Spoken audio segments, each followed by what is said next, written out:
आपण बीड हत्या प्रकरणासंदर्भातले अपडेट्स, तर त्या संदर्भातल्या टॉप 9 बातम्या। बीड खंडणी प्रकरणात अवादा कंपनीकडे खंडणी मागितल्याच्या दिवशीचा सीसीटीव्ही समोर आला। या व्हिडिओमध्ये वाल्मिक कराड, विष्णू चाटेसह खंडणी आणि संतोष देशमुख हत्या प्रकरणामधील सर्व आरोपी एकत्र आहेत। सदर सीसीटीव्हीमधून आकाशसह सर्व आरोपींचा खंडणीशी संबंध असल्याचं स्पष्ट होत आहे। सोबत असलेले पोलीस निरीक्षक राजेश पाटील यांनाही सहआरोपी करा, आमदार सुरेश धस यांची मागणी। त्यामध्ये बघा, विष्णू चाटे आहे, सुदर्शन घुले आहे, आंधळे आहे आणि पोलीस आहे। तर माझं म्हणणं असे की हा जो पाटील नावाचा पोलीस आहे हा सहआरोपी पटकन केला पाहिजे, एसआयटीने याला उचलला पाहिजे आणि आतमध्ये नेऊन टाकला पाहिजे।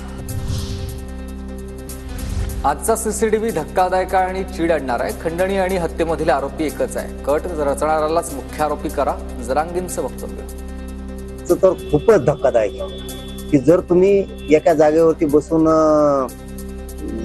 खंडणी मागायचं आणि खून करायचं जर कट शिजवायला लागले, खंडणी मागणारे आणि खुनातले ही एकच आरोपी ते वेगळे नाही आहेत। ह्या 3 टीम्यात असं माझं मत आहे। परळीच्या तहसील कार्यालयासमोर 22 ऑक्टोबर 2023ला महादेव मुंडेंची हत्या झाली होती। या प्रकरणामधील एकूण असा 6 आरोपी आकाच्या मुलासोबतच फिरतात, सुरेश धस यांचा आरोप आहे। महादेव दत्तात्रय मुंडे, गाव कनेरवाडी याचा खून झाला दिनांक 22 ऑक्टोबर 2023ला। 6 आरोपी आहेत अद्यापर्यंत आणि हे 6च्या 6 आरोपी आकाच्या मुलाच्या इर्द गिर्द भटकताना दिसत आहेत। महादेव मुंडेंच्या हत्येप्रकरणी सुरेश धस यांनी दखल घेतली, त्याबद्दल त्यांचे आभार। महादेव मुंडेंच्या नातेवाईकांची प्रतिक्रिया। बीडच्या आता एसपींचीही भेट घेतल्याची नातेवाईकांची माहिती आहे। मीडिया काय सुरेश धस साहेबांनी केली त्याच्याबद्दल माझे त्यांच्याकडून आभारच आहे, कारण की त्यांनी माझ्या अंदाजीचं भरून काढलं। सध्याच्या परिस्थितीमध्ये भेटीसाठी न येण्याची संतोष देशमुखांच्या कुटुंबाने विनंती केली आहे। माझ्या जाण्याआधी तिथे न्याय गेला पाहिजे, पंकजा मुंडेंचं विधान। मला विनंती केली की ताई तुम्ही इथे येऊ नये, इथली परिस्थिती वेगळी आहे, आमच्या हातात नाही। आता त्यांची परवानगी घेऊन जाईन असं मी आधीच जाहीर केलेलं आहे। माझ्या जाण्यापेक्षा माझ्या जाण्याच्या आधी न्याय तिथे गेला पाहिजे।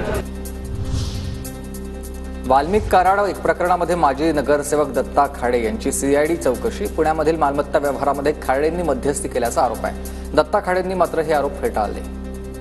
मध्यस्थी केली म्हणजे काय?